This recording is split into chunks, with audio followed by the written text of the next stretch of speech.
अस्सलाम वालेकुम dear student, my name is Mohammad Ziaul Haq. और आज हमने पढ़ना है एक इम्पॉर्टेंट टॉपिक 9th का मैथमेटिक्स का, Cartesian product.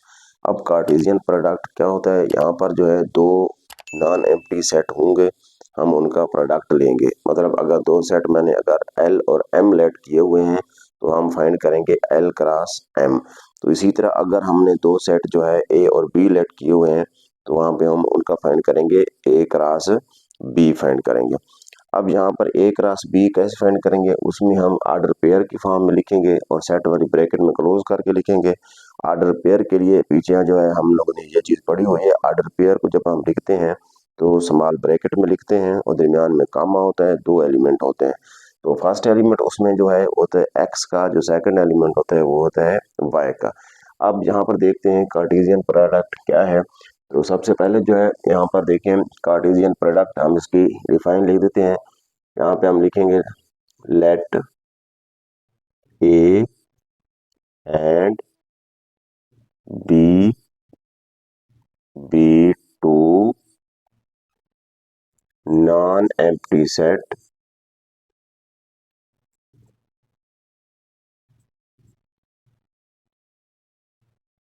Non empty sets, then Cartesian product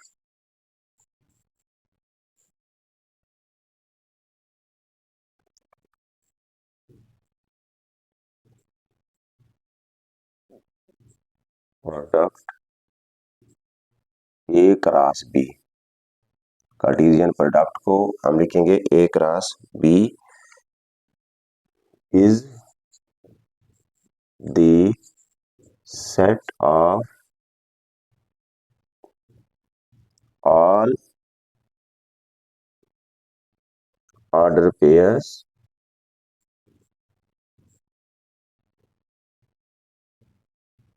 x comma y. तो यहाँ पर हम उसके सारे के सारे हम ऑर्डर पेयर लिखेंगे एक्स कामा वाई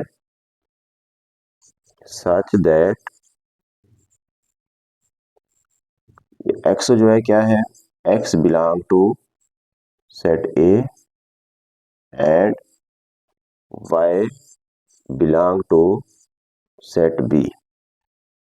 अब यहाँ पर देखें, इसमें ऑर्डर पेयर की फॉर्म में हम लिखेंगे ये एक्स जो है सेट ए से बिलोंग करेगा, जो पहला सेट हम लेट करेंगे, और वाई जो है सेट बी से बिलोंग करेगा, जो दूसरा सेट होगा। अब यहाँ पर जो है हम उसको डिनोट जो है हम उसको रिप्रेजेंट कैसे करते हैं, ए क्रॉस बी से। यहाँ पर हम लिख देते हैं आगे and is denoted bye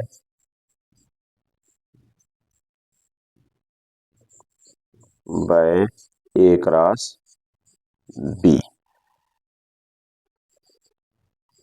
symbolically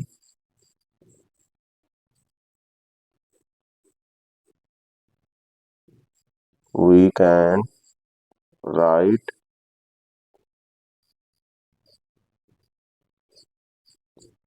it as, अब हम इसको कैसे लिखते हैं, A cross B equal to order pair लिखने हैं सारे x y such that x belong to set A and y जो है y belong to set B. अब A cross B x y, जबकि यहाँ पर जो है एक्स क्या होगा, एक्स बिलोंग टू ए से, यानी ए सेट से बिलोंग करेगा, और वाई जो होगा सेट बी से बिलोंग करेगा। अब यहाँ पर देख लें, अब हम यहाँ पर जो है कोई लेट कर लेंगे, सेट ए कौन सा है, सेट बी कौन सा है। यहाँ पर जो है अगर मैं फॉर एग्जांपल मैं लेट करूँ, let A is equal to, यहाँ पे मैं लिख देता हूँ 1 2। अब यहाँ पर मैं लिख देता हूँ बी इक्वल टू, और यहाँ पर हम लिख देते हैं ए बी। अब हमने फाइंड करना है ए क्रॉस बी। जब हम ए क्रॉस बी फाइंड करेंगे तो यहाँ पे हम लिखेंगे A cross B equal to, पहले ए सेट है तो ए वाला लिख दें 1 2 क्रॉस, और उसके बाद ए बी, ये हमने ए और बी सेट के एलिमेंट लिख लिए। अब हम इसका क्या करते हैं, कार्टेशियन प्रोडक्ट फाइंड करने लगे हैं। यहाँ पे मैं लिखता हूँ इक्वल टू, यहाँ पे है ए क्रॉस बी। अब क्या करेंगे, इसके फर्स्ट एलिमेंट को इसके साथ लिखेंगे, यानी फर्स्ट को फर्स्ट के साथ, तो ये बन जाएगा 1 कामा ए, फर्स्ट को फर्स्ट के साथ, उसके बाद फिर कामा, फिर इसी फर्स्ट को सेकंड के साथ 1 कामा बी, और इसी तरह अब या सेकंड एलिमेंट है, सेकंड को फर्स्ट के साथ, तो फिर 2 ए, और उसके बाद फिर इसी सेकंड को इस सेकंड के साथ 2 बी। तो ये है हमारा ए क्रॉस बी यानी कार्टेशियन प्रोडक्ट, यानी सेट ए और बी का कार्टेशियन प्रोडक्ट। अब अगर यहाँ पर मैं कोई एल और एम ले लूं, फॉर एग्जांपल अगर यहाँ पर मैं कहता हूँ एल इक्वल टू, यहाँ पे हम लिख देते हैं 1 2 3। अब यहाँ से हम अगर ये कहा जाए एल क्रॉस एल फाइंड करो, कार्टेशियन प्रोडक्ट ये फाइंड करो, फिर हम लिखेंगे 1 2 3, उसके बाद क्रॉस, क्योंकि एल का एल के साथ है 1 2 3। तो अब यहाँ पर हम क्या करते हैं, कार्टेशियन प्रोडक्ट इसका फाइंड करते हैं, ए यानी एल क्रॉस एल। अब 1 को हम लिखेंगे 1 के साथ 1 1, फिर 1 को 2 के साथ 1 2, फिर 1 को 3 के साथ 1 3। तो इसी तरह फिर 2 की बारी, 2 को 1 के साथ, फिर 2 को 2 के साथ, उसके बाद फिर 2 को 3 के साथ, उसके बाद अब आगे 3 है तो हम यहाँ पर मैं नीचे लिख देता हूँ 3 1, अगेन 3 2, और उसके बाद 3 3। अब ये हमने फाइंड कर लिया इसका Cartesian product L cross L find कर लिया। अब यहाँ पर ये जो है ऑर्डर पेयर मैंने लिखे थे, ये फर्स्ट ऑर्डर पेयर है, ये सेकंड है, ये थर्ड है, ये फोर्थ है। इस फर्स्ट में देख लें, ये फर्स्ट एलिमेंट होता है एक्स का, सेकंड होता है वाई का। मतलब ये क्या है, ये एक्स की वैल्यू है और ये वाई की वैल्यू है। अब ये एक्स वाला जो है ये किससे बिलोंग करेगा, ये सेट ए का होगा, और ये दूसरा जो है ये किसका होगा, सेट बी का होगा। इसी तरह ये सेट ए का और ये सेट बी का, ये ए है ये बी है। और इसी तरह जैसे ये लिखा हुआ है एल क्रॉस एल, ये भी सेट एल का, ये भी एल का, क्योंकि एल क्रॉस एल था। ये था कार्टेशियन यानी प्रोडक्ट इसका कार्तीसी हासिल ज़रब। जब कार्तीसी हासिल ज़रब हो तो हमने यहाँ पर ये काम करना है। और उसके बाद होता है रिलेशन। अब रिलेशन यहाँ पर क्या है, रिलेशन क्या होगा इसको समझना।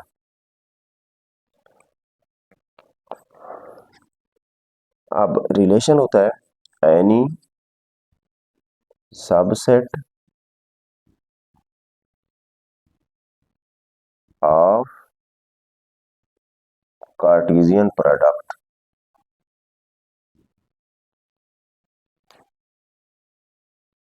Any subset of Cartesian product. For example मैंने ए क्रॉस बी लिया है, A cross B is called binary relation, is called binary relation, या फिर हम सिंपल जो है इसको रिलेशन भी लिख सकते हैं, बाइनरी रिलेशन या रिलेशन ए की बात। यहाँ पे हम सिर्फ रिलेशन भी लिख सकते हैं, relation. It is denoted by, अब इसको कैसे डिनोट किया जाता है, denoted by R, small R से लिखा जाता है। जहां भी स्मॉल आर लिखा हुआ होगा तो समझ लेना ये क्या है, रिलेशन है। अब ये सनई रब्त है, मतलब इसको बाइनरी रिलेशन भी कहते हैं, सनई रब्त कहते हैं। अब ये सनई रब्त होता कौन सा होता है, ये ताती सेट होता है, सब सेट होता है किसका, इसी कार्टेशियन प्रोडक्ट का, कार्तीसी हासिल ज़रब का, ए क्रॉस बी का। तो अब यहाँ पर सबसेट में क्या करते हैं, सबसेट में ये है आपने क्या करना है, जैसे यहाँ पर मैंने ए क्रॉस बी फाइंड किया था, अब ए में कितने एलिमेंट थे, ए में 2 एलिमेंट थे और बी में भी कितने, 2 एलिमेंट थे, 2 अरकान थे। अब हम क्या करेंगे, जब इसके एलिमेंट की तादाद काउंट करेंगे, number of element in A cross B, वो क्या होगा, 2 मल्टीप्लाई 2, 2 2 जार 4, तो फिर कितने बन गए, टोटल 4 आ गए। इसी तरह अब यहाँ पर देखो, यहाँ पर कितने एलिमेंट थे, 3, यहाँ पर भी 3 हैं। तो जब हम इनका यानी कार्टेशियन हासिल जब लेंगे, कार्टेशियन प्रोडक्ट लेंगे, तो फिर 3 मल्टीप्लाई 3, 3 3 जार 9 हो जाएगा, ये पूरे को पूरे 9 बन जाए। अब यहाँ पर हमने क्या करना है, इसका रिलेशन फाइंड करना है। अब रिलेशन में क्या करना है, कोई सा सबसेट लेना है। अब अगर यहाँ पर मैं ये कहूँ कि रिलेशन फाइंड करो किसका, इस ए क्रॉस बी का, तो यहाँ पर जो है, यहाँ पे हम लिख देंगे क्या होगा, और जो है ये क्या होगा, ये सबसेट होगा किसका, ए क्रॉस बी का। अब ये सबसेट है किसका, ए क्रॉस बी का। अब इसी ए क्रॉस बी में से हमने अपनी मर्जी से कोई से ऑर्डर पेयर हमने उठा लेने हैं। तो फिर यहाँ पे मैं लिख देता हूँ आर इक्वल टू, अब इसका जो लिखते हैं, यहाँ से अपनी जो मैंने यहाँ पे ए क्रॉस बी लिखा था, अब ए क्रॉस बी में से मैं कोई से उठा लेता हूँ। यहाँ पर मान लेते हैं 1 कामा ए, और इसी तरह जो है फिर 1 बी, और इसी तरह नेक्स्ट मैं 2 बी लिख देता हूँ, 2 बी। ये क्या आ गया, रिलेशन आ गया। अब रिलेशन जो है यहाँ पर कितने चीजों के दरमियान, 2 चीजों के दरमियान होता है। अब यहाँ पर देखो, ये क्या था, ये और ये 2 बन गए, ये भी 2 बन गए। अब 2 के दरमियान जो है ताल्लुक को हम क्या कहेंगे, रिलेशन। अब रिलेशन जैसे जो है टीचर और जो है स्टूडेंट का जो है रिलेशन होता है, इसी तरह जो है बेटे और बाप का होता है। तो इस तरह जो है 2 के दरमियान, तो यहाँ पर जो है ये रिलेशन बन गया। अब हमने ये ए क्रॉस बी, ये जो सारे के सारे हमने लिखे हैं, ये कहाँ से हैं, सारे के सारे ए क्रॉस बी से ही हमने उठाए हैं। तो इसी तरह कोई से भी हम यहाँ पे लिख सकते हैं। अगर आपसे ये पूछा जाए, यहाँ भी ये ए क्रॉस बी है, ए क्रॉस बी से के क्या करें, 2 रिलेशन लिखें, 2 बाइनरी रिलेशन लिखें या 2 शरई राब्ते लिखें, तो हम एक को नाम दे देंगे R1 का, दूसरे को नाम दे देंगे R2 का। तो फिर वहाँ पे R1 में अपनी तरफ से हम कोई से यहाँ पे लिख देंगे इसी से उठा के। और फॉर एग्जांपल अगर मैं ये कहूँ L क्रॉस L है, यहाँ से हमने क्या करना है, सही राब्ते फाइंड करने हैं, मतलब बाइनरी रिलेशन हमने फाइंड करने हैं। तो फिर यहाँ पर हम कैसे करेंगे, अगर मैं ये कहूँ यहाँ से आप फाइंड करें भाई, तो इसको मैं लिख देता हूँ R1 इक्वल टू, अब यहाँ से अगर मैं इसके रिलेशन अगर फाइंड करूँ, तो मैं लिख देता हूँ इसको R1, या आप स्मॉल r भी लिख सकते हैं। अब यहाँ पे R1 लिखें, अगर जब R1 लिखेंगे, चलें इसको स्मॉल r से डिनोट कर देते हैं, R1 इक्वल टू, अब यहाँ से अपनी मर्जी के कोई से उठा लो। अब फॉर एग्जांपल मैं यहाँ से 3 लिख देता हूँ, 1 कामा 2, और उसके बाद 1 3 मैंने उठाया, और लास्ट में 3 3 को उठा दिया।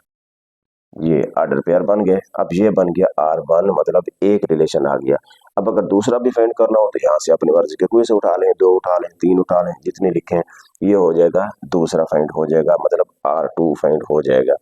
तो इसी तरह जो है ये था हमारा रिलेशन। अब रिलेशन का जो तरीक़ेकार था वो आपको समझ आ गया होगा। तो अब यहाँ पर जो है एक और चीज़ होती है, वो होती है डोमेन। अब डोमेन क्या होती है, इसको देखते हैं। Domain, domain of relation. अब डोमेन में ये होता है कि जो रिलेशन हमने लिखा, उसके हर ऑर्डर पेयर का first element of each order pair in the relation. अब यहाँ पर हम उसकी डिफाइन लिख देंगे, first element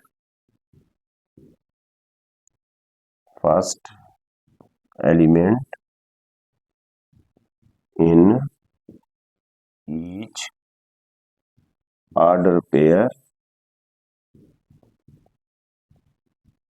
of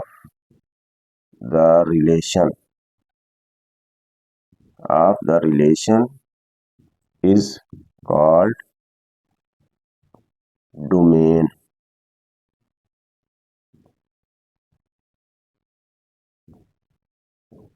It is denoted by DOMR. कि डोमेन आर। अब डोमेन में हम क्या लिखेंगे, जैसे यहाँ पर जो है मैंने आर फाइंड किया था, जैसे यहाँ पर जो है R1 मैंने फाइंड किया है, तो अगर यहाँ से हम लिख दें भाई इसकी डोमेन क्या है, तो यहाँ पे हम लिखेंगे डोमेन, तो हम यहाँ पे लिख देते हैं R1, domain R1 equal to, जैसे ये मैंने R1 लिखा है, इसकी मैं अगर डोमेन लिखना चाहूँ तो अगर यहाँ पर हम कुछ और सेट लिख देते हैं, हम यहाँ पर हम लिख देते हैं A इक्वल टू 1 3 और इसी तरह B इक्वल टू यहाँ पे बना दो 4 5। अब ये ए बी बन गए। अब हम इसका अगर कार्टेशियन प्रोडक्ट फाइंड कर लें तो फिर A क्रॉस B 1 3 फिर 4 5। अब हम क्रॉस पर इसका प्रोडक्ट लेते हैं, 1 को 4 के साथ 1 4 1 5 और फिर 3 4 और फिर 3 5। तो अब ये बन गया हमारे पास A cross B, Cartesian product आ गया, कार्टेशियन हासिल जरा बन गया। अब यहाँ से हम क्या करते हैं, R में फाइंड करने लगा हूँ। अब मैं R में अपनी वैसे जो भी क्वेश्चन होगा उसके साथ कंडीशन दी होगी, आपने R कौन सा लिखना है, ये मैं अपनी मर्जी का कोई से लिख रहा हूँ, फिर आगे हम एग्जाम्पल करेंगे वहां से समझ आ जाएगी। 1 4 3 4 और इसी तरह 1 5, ये मैंने R लिखा है। अब मैं इसकी डोमेन लिखना चाहता हूँ। अब डोमेन होती है, यहाँ पे हम लिखेंगे domain R equal to, domain हमने अभी डिफाइन ऊपर लिखा है, first element in each order pair of the relation, मतलब हर इस रिलेशन का हर ऑर्डर पेयर का जो फर्स्ट एलिमेंट होगा वो डोमेन होगी। अब यहाँ पे देख लें फर्स्ट एलिमेंट कौन सा है इस ऑर्डर पेयर का, 1 है 1। इस ऑर्डर पेयर का फर्स्ट कौन सा है, 3 है 3। और इसका क्या है, यहाँ पर 1 है, तो क्योंकि सेट है, सेट में रिपीट नहीं होते, 1 पहले यहाँ पर आ गया है तो 1 दोबारा हम नहीं लिखेंगे, ये उसकी होगी डोमेन। अब हम बात कर देते हैं रेंज की। अब रेंज क्या होगी, यहाँ पे हम लिखेंगे रेंज। अब रेंज जो होती है, रेंज आर या स्मॉल आर से ही हम लिख देते हैं रेंज इक्वल टू। अब रेंज के लिए डिफाइन क्या होगी, second element in each order pair of the relation, ठीक है, मतलब रब्त के हर मुतरतब जोड़े के दूसरे एलिमेंट को, दूसरे रुकन को क्या कहा जाता है, रेंज कहा जाता है। अब यहाँ पर क्या होगा, इस तरह जो हम उसको डिनोट कैसे करेंगे, RANG, रेंज, आगे R लिख देंगे। अब यहाँ पर ये रेंज हम फाइंड करने लगे हैं। अब डोमेन हमने फाइंड कर ली, मतलब ये जो R था हमने उसकी डोमेन लिखी, डोमेन में हमने फर्स्ट एलिमेंट लिखना होता है और रेंज में हम लिखते हैं सेकंड एलिमेंट। अब यहाँ पे देख लें सेकंड कौन सा आ रहा है, यहाँ पर सेकंड है 4 4। उसके बाद देखो अब यहाँ पे अगेन 4 है, क्योंकि यहाँ पे रिपीट हो रहा है, सेट में आपने उसको बार बार नहीं लिखना होता, रिपीट नहीं करना होता, उसको हम एक बार लिखेंगे। और आगे क्या है, नेक्स्ट 5 है तो 5। इसका मतलब इसके डोमेन R क्या आ गई, 1 और 3, और इसी तरह उसकी रेंज क्या आ गई, 4 और 5। ये था डोमेन और रेंज का ताल्लुक। इसी तरह जो है अब एक दफा फिर जो है यहाँ से देख लें, कार्टेशियन प्रोडक्ट फाइंड करेंगे। कार्टेशियन प्रोडक्ट फाइंड करने के बाद उसका रिलेशन आ जाएगा, रिलेशन जो भी कंडीशन दी हुई होगी हम उसके मुताबिक फाइंड करेंगे। उसके बाद होगी डोमेन। डोमेन के लिए आपने याद रखना है हर ऑर्डर पेयर का, मतलब रब्त के रिलेशन के हर ऑर्डर पेयर के फर्स्ट एलिमेंट को हम क्या कहेंगे, डोमेन कहेंगे, और सेकंड एलिमेंट को हम क्या कहेंगे, रेंज कहेंगे।